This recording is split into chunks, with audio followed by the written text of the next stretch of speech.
నువ్వు ప్రేమించేవాణ్ణి చేసుకోవడం కంటే నిన్ను ప్రేమించేవాణ్ణి చేసుకుంటే నీ జీవితం సంతోషంగా ఉంటుంది.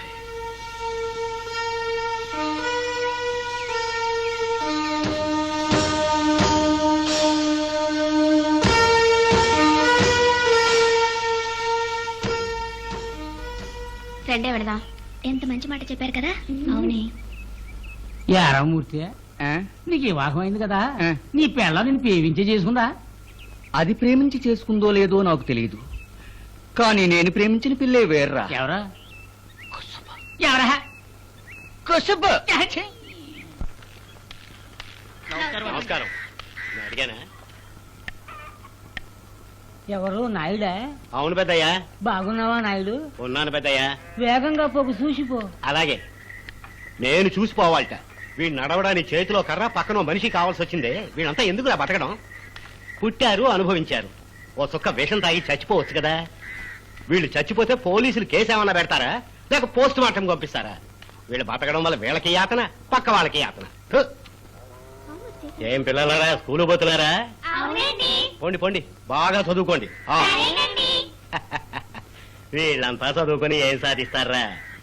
మన దేశంలో ఎవడైనా నిరుద్యోగి ఉన్నాడంటే వాడు బాగా చదివిన వాడై ఉంటాడు. కానీ బొత్తిగా చదువురాని వాడు ఏదో పని చేస్తున్నాడు, బతుకుతున్నాడు. ఈ మధ్య మన దేశంలో స్కూళ్ళు, కాలేజీలు పెట్టారే, పిల్లలకు చదువు చెప్పడానికి అనుకుంటున్నావా? అదేం కాదు, బాగా డబ్బులు పొందడానికి. స్వార్థపరులు, దొంగనాయాలు. నాయుడు గారు వస్తున్నాడు రా భజనగాడు. నాయుడు గారు, ఏంటయ్యా? రామకోటయ్య గారి పెళ్ళం ప్రసవించిందండి. మగబిడ్డ?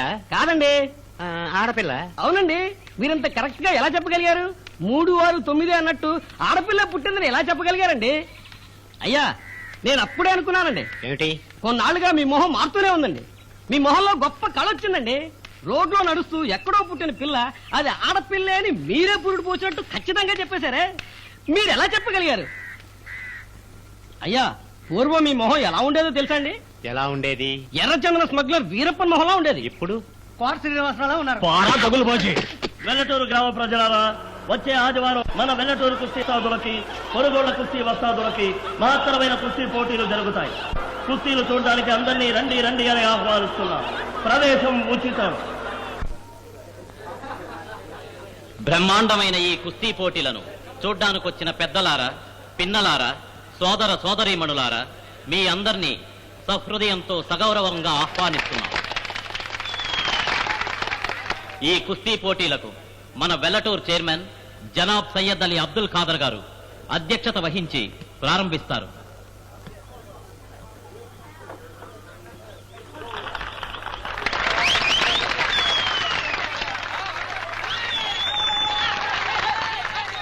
మొదటి పోటీలో పాల్గొనే మల్లయోధుల పరిచయం. వెల్లటూరుకి చెందిన రామదాసు, ఆయన్ని ఎదిరించే కైకలూరు కృష్ణమూర్తి,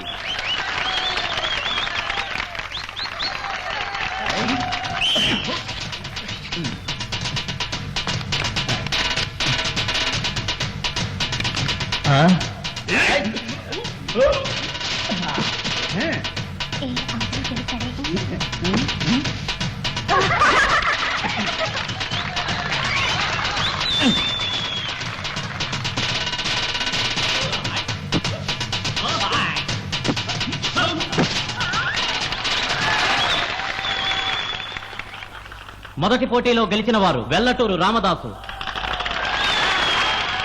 తరువాత మీరు ఆదుర్దాగా ఎదురు చూసే ముఖ్యమైన పోటీ పంజాబ్ పహిల్వాన్ పచ్చా సింగ్, ఆంధ్ర పహిల్వాన్ ఆనందరావు, కర్ణాటక పహిల్వాన్ గుండు బసవన్న వంటి ఎందరో యోధుల్ని చిత్తు చేసి కుస్తీ ప్రపంచానికే మడిమగుటంలా వెలిగే సాతలూరు సుందరమూర్తి.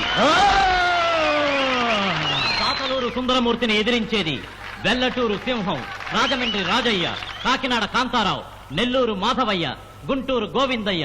ఇలాంటి మహామహా యోధుల్ని రెప్పపాటు కాలంలో మట్టి కరిపించిన మన వెల్లటూరు పహిల్వాన్ వీరభద్రయ్య.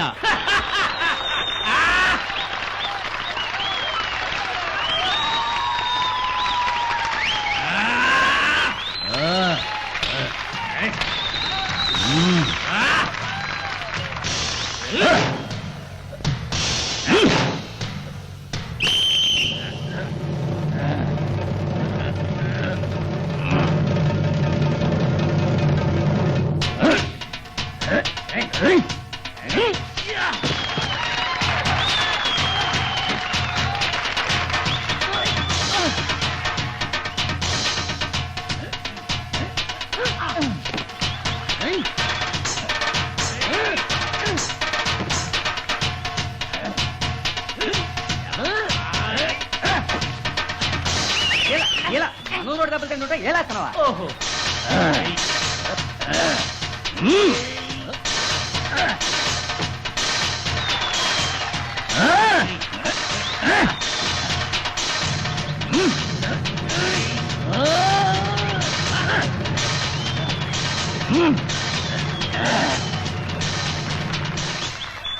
ఈ పోటీలో గెలిచిన వారు సాతలూరు సుందరమూర్తి. మీ అందరి ఎదుట నేను సవాల్ చేస్తున్నాను. నన్ను ఎదిరించడానికి ఇక్కడున్న వాళ్ళలో ఎవరైనా రావచ్చు. మీ అందరినీ సవాల్ చేసే ఈ సుందరమూర్తితో ధైర్యం ఉంటే ఎవరైనా పోటీ పడచ్చు. అయ్యా మిమ్మల్ని నిన్నేరా? ఈ వెల్లటూరి ప్రజలకి కలేజా లేదా? 5 నిమిషాలు టైం ఇస్తాను. ఈ ఊళ్ళో ఎవడైనా మగాడు ఉంటే నన్ను ఎదిరించవచ్చు. రండి.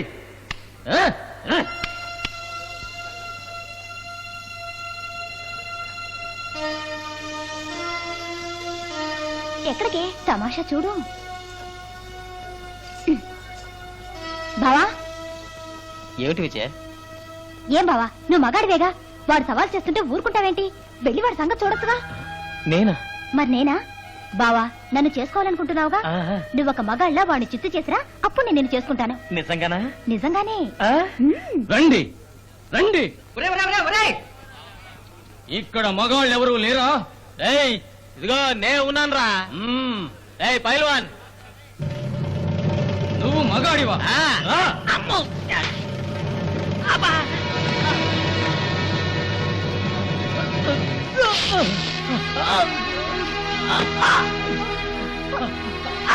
వద్దు, బావ వచ్చేయ్.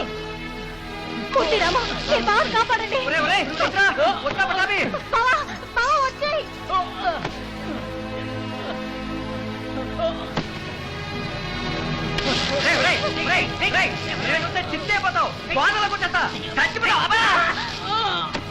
మా బావని కాపాడండి.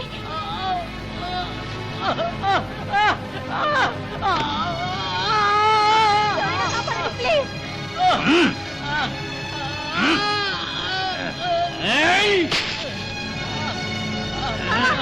మీ బావని కాపాడండి.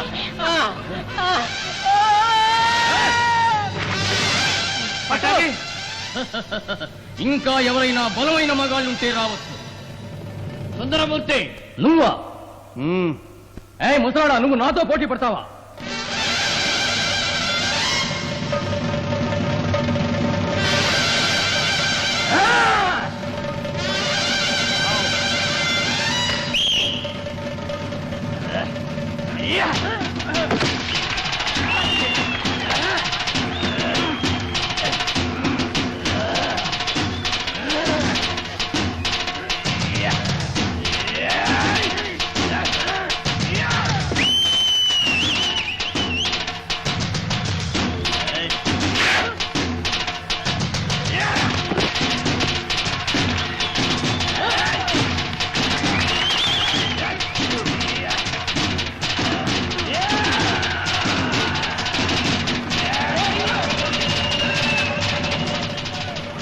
నిశ్శబ్దంగా ఉండండి.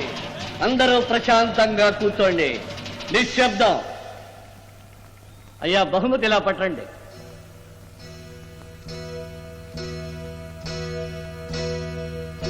సుందరమూర్తి రండి.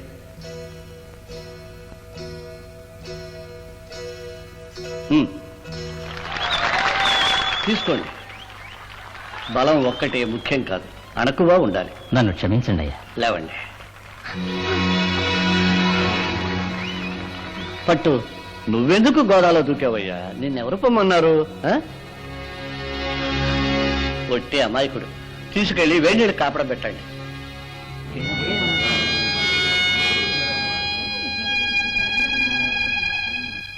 ఏం పని రా ఇది? మనకున్నది సరిపోదట్రా. 10 కాసుల గొలుసు, 10,000 రూపాయలు కావాలని దెబ్బలు తినొచ్చావే.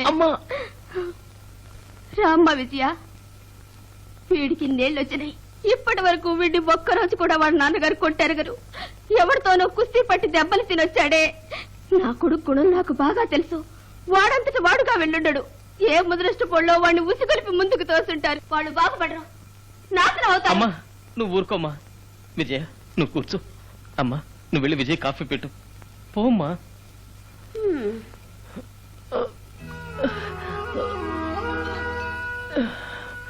బావా నన్ను క్షమిస్తావా? నా వల్లే కదా నీకు ఈ బాధంతా. ఇదొక బాధ విజయ, నీకోసం నేను ఎన్ని బాధలన్నా భరిస్తాను. ఎందుకు బావా నా మీద ఎంత ఆశ పెట్టుకున్నావు? నువ్వు అత్త కొడుకువే, నాకు బావ వరసే. నీ మీద నాకు అభిమానం ఉంది, గౌరవం ఉంది. కానీ నీ మీద నాకు ఆశ కలగలేదే. నేను నిన్ను భర్తగా ఎప్పుడూ కల్లోనైనా ఊహించుకోలేదు బావా. ఒకవేళ చదువు కోసం పట్నం పోకుండా ఇక్కడే ఉన్నట్టయితే నిన్ను చేసుకునేదాన్నేమో. చదువుకి పట్నం వెళ్ళడం వల్ల నా మనసు మారిపోయిందో ఏమో నాకే తెలియలా. నా మనసులో ఏముందో తెలుసుకోకుండా నేను నిన్ను చేసుకుంటానని నువ్వెలా తప్పుగా ఊహించుకున్నావు బావా? విజయ, చిన్నప్పటి నుంచి నీ మీదే ఆశ పెంచుకున్నాను. అందుకే వివాహం అంటూ చేసుకుంటే. వివాహం అనేది రెండు శరీరాలు కలవడం కాదు, రెండు మనసులు ఒకటవ్వాలి. నేను నిన్ను ఎద్దేవా చేశాను, ఏడిపించాను కూడా. అదో తమాషా. ఇంకెప్పుడు నీ మనసు బాధ పెట్టను. చూడు బావా, నువ్వు ఊరికే నా గురించి ఆలోచించుకో బావా. బంధుత్వం వేరు, బంధం వేరు. నువ్వు మరెవరినైనా వివాహం చేసుకుని సంతోషంగా ఉండు. ఈ విజయ్ని మర్చిపో బావా.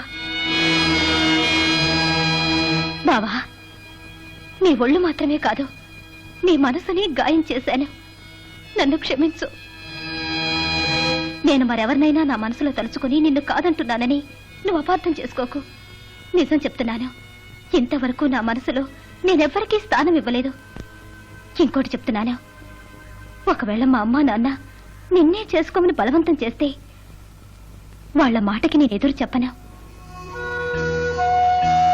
ఏమంటే ఆడపిల్లైన నా దృష్టిలో నవమాసాలు మోసి ఈ రూపాన్ని ప్రపంచంలోకి తీసుకొచ్చి దానికి పేరు పెట్టి పాలు పోసి చదివించి మనిషిగా తీర్చిదిద్దిన తల్లిదండ్రుల కంటే ఎవడో భర్తనే పేరుతో అధికారం చెలాయించడానికి వచ్చే మగాడు నాకు ముఖ్యం కాదు.